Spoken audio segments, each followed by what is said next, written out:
বরই পাতা গরম জল শোয়ায় মশারি তল, আতর গোলাপ চন্দন মাখিয়ে দে তোরা সজলে। পৃথিবীতে মানুষ একা আসে এবং একাই চাকে চলে যেতে হয়, এটি বিধান। মুসলমান ধর্ম অনুযায়ী তিনি যখন পৃথিবী থেকে প্রস্থান করেন, বিদায় নেন, চির বিদায় নেন, সেদিন তারই একান্ত স্বজন যারা আপনজনরা তাকে বরই পাতা গরম জল দিয়ে গোসল করে, সাজিয়ে গুছিয়ে আতর গোলাপ চন্দন মাখিয়ে, চোখে সুরমা মাখিয়ে তাকে চির বিদায় দেয় মাটির ঘরে। একজন মুসলমানের রীতি অনুযায়ী যখন তার সন্তান হয় তখন তার কানে আজান দেওয়া হয়, কিন্তু সে আজানের কোনো নামাজ হয় না। আবার যখন তাকে চির বিদায় দেওয়া হয়, তাকে ঘর থেকে বের করে নিয়ে যাওয়া হয় জানাজার নামাজের জন্য, সে নামাজ হয় কিন্তু সেই নামাজের আজান হয় না। এটি মুসলমান রীতি, এটি বিধান। ধর্মীয় বিধান মতে আপনার সবচেয়ে কাছের যে মানুষটি, আপনার স্ত্রী, সন্তান, আত্মীয় স্বজন, শুভাকাঙ্ক্ষীরা, তারা কিন্তু সর্বময় চেষ্টা করবে আপনাকে ধর্মীয় বিধিবিধান, এই নিয়মকানুনের মধ্য দিয়ে আপনাকে চির বিদায় দেওয়ার জন্য। পৃথিবীর কোনো মানুষই যে ধর্মে আছে তাকে শেষ বিদায়ের সময় ধর্মীয় বিধি বিধানের মধ্য দিয়ে তাকে বিদায় নিতে হয়। এটি শুভাকাঙ্ক্ষীরা, প্রিয়জনরা অতি উৎসাহ হোক, প্রয়োজনে হোক, ভালোবেসে হোক, তারা এটি করেই থাকেন। এর বাইরে যাওয়ার কোনো সুযোগ নেই, কোনো সুযোগ নেই। যারা সাগরে মহাসাগরে দিন রাত, মাসের পর মাস, বছর পর বছর থাকেন, সেখানে যদি কেউ মারা যায় তাকে সাগরের পানিতে ভাসিয়ে দেওয়ার রীতি আছে। তাও ধর্মীয় বিধিবিধান মেনেই তাকে বিদায় দেওয়া হয়, চির বিদায় দেওয়া হয়। কারণ জীবনে তার সঙ্গে আর কারো কখনো সাক্ষাৎ হবে না। তো মুসলমান ধর্ম অনুযায়ী তাকে এইভাবে সাজিয়ে গুছিয়ে বিদায় দিতে হয়। হিন্দু ধর্ম অনুযায়ী যারা প্রভাবশালী, যারা ধনাঢ্য, তাদেরকে চন্দনের কাঠ দিয়ে চিতা সাজাতে হয় এবং তারা ঘি ঢেলে আগুন জ্বালিয়ে মুখাগ্নি করে তাকে বিদায় জানায়, চির বিদায় জানানো হয়। আর যারা ধর্মীয়ভাবে যারা নিম্ন বর্ণের, গরিব, আর্থিক অনটন আছে, তারা কিন্তু অনেকটা সেভাবে পারে না, চন্দনের কাঠ দিয়ে চিতা সাজানোর ক্ষমতা তাদের থাকে না। তারা তখন আম কাঠ, জাম কাঠ দিয়ে কেরোসিন ঢেলে মুখাগ্নি করে তার প্রিয়জনকে তখন তারা বিদায় জানিয়ে থাকে। একইভাবে কিন্তু খ্রিস্ট ধর্মে, বৌদ্ধ ধর্মে, জুইশ ধর্মে সবাই তার প্রিয়জনকে শেষবারের মতো বিদায় জানিয়ে থাকে।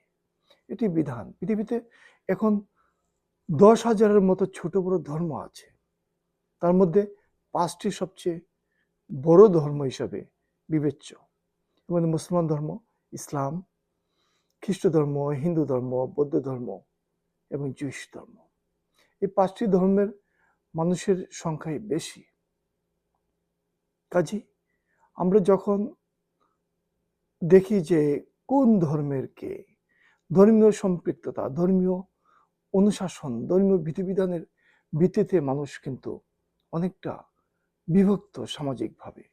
যার যার ধর্ম গোষ্ঠীর প্রতি মানুষের একটা আনুগত্য থাকে, তার একটা টান থাকে।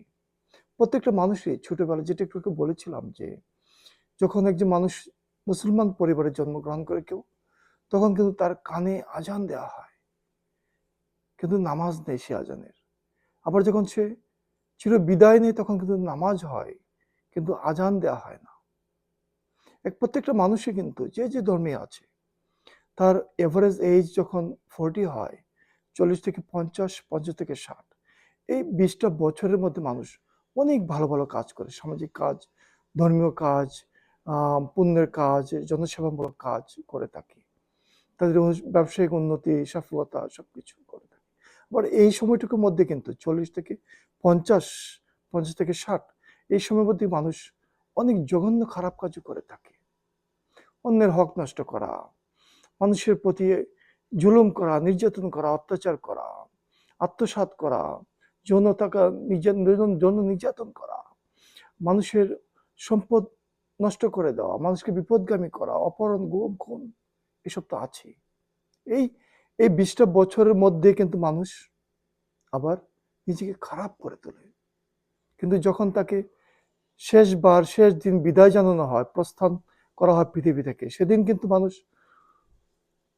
তার প্রিয়জনরা মনে করে তার সে মানুষটি যেন পরকালে ভালো থাকে, সুস্থ অত্যন্ত আরাম আয়েসে তার জীবনটা কাটে, তাকে যেন পরকালে এই অপরাধের জন্য কোনো রকম সাজা দেয়া না হয়। সে যে ছোটবেলায় সে যে পুণ্য ছিল, তার কানে আজান দেওয়া হয়েছিল পবিত্র মানুষ হিসেবে, সেজন্য সেরকম পবিত্র থাকে। কিন্তু কর্ম তাকে সেদিন সেদিন কর্ম তাকে তার বিচারের কাঠগড়ায় দাঁড় করাবে। এ থেকে বাঁচার কোনো উপায় নেই, কোনো উপায় নেই। আপনি আমি যে যে ধর্মেরই থাকি না কেন, যে যে ধর্ম অনুসারী হই না কেন, যে যে ধর্ম অনুযায়ী রীতিনীতি অনুযায়ী আমি চলি না কেন, শেষ দিন পৃথিবী থেকে প্রস্থানের দিন কিন্তু যার যার ধর্ম অনুযায়ী তাকে বিদায় জানানো হবে। এবং বিদায় জানাবেন কারা? অত্যন্ত কাছের মানুষরা, প্রিয়জনরা। তারা বিধান অনুযায়ী কারো ধর্ম থেকে, ধর্মের বিধান থেকে সেদিন বাঁচার কোনো উপায় নেই, কারো উপায় নেই। প্রিয়জনদের তাকে ধরে এনে তার সেই লাশটিকে শ্রদ্ধার সাথে, বিনয়ের সাথে তার রীতি অনুযায়ী তাকে বিদায় জানাবে। এর ব্যত্যয় করার কোনো সুযোগ নেই। কাজেই সেই দিনটির জন্য সবাইকে প্রস্তুত থাকা উচিত। 40 থেকে 50, 50 থেকে 60, এই 20টা বছরে মধ্যে মানুষ যে পরিমাণ লোভী হয়ে ওঠে, যে পরিমাণ প্রতিহিংসাপরায়ণ হয়ে ওঠে, যে পরিমাণ মানুষের ক্ষতি করে, পাশাপাশি কিন্তু এই সময়ের মধ্যে মানুষ অনেক সেবামূলক কাজ করে, অনেক ভালো কাজও করে থাকে। তবে আমরা প্রত্যাশা করি এই 20টা বছর এবং জীবনের প্রথম 20টা বছর যখন মানুষ খুব স্ট্রাগল করে, পড়াশোনা করে, চেষ্টা করে, অবিরাম চেষ্টা করে কিছু একটা করার জন্য, কর্মক্ষেত্র তৈরি করার জন্য, দেশ বিদেশ ছুটে চলার জন্য, নিজের অবস্থান তৈরি করার জন্য, একটা প্ল্যাটফর্ম তৈরি করার জন্য, এই প্রথম জীবনের 20 বছর এবং শেষ জীবনের 20 বছর, এবার আপনার হিসাব মিলে দেখুন আমরা কে কতটুকু সফল, কে কতটুকু সফল। এই সফলতার বিচার, সুষ্ঠু বিচার থেকে রক্ষার কোনো উপায় নেই, কারো কোনো উপায় নেই। It's true.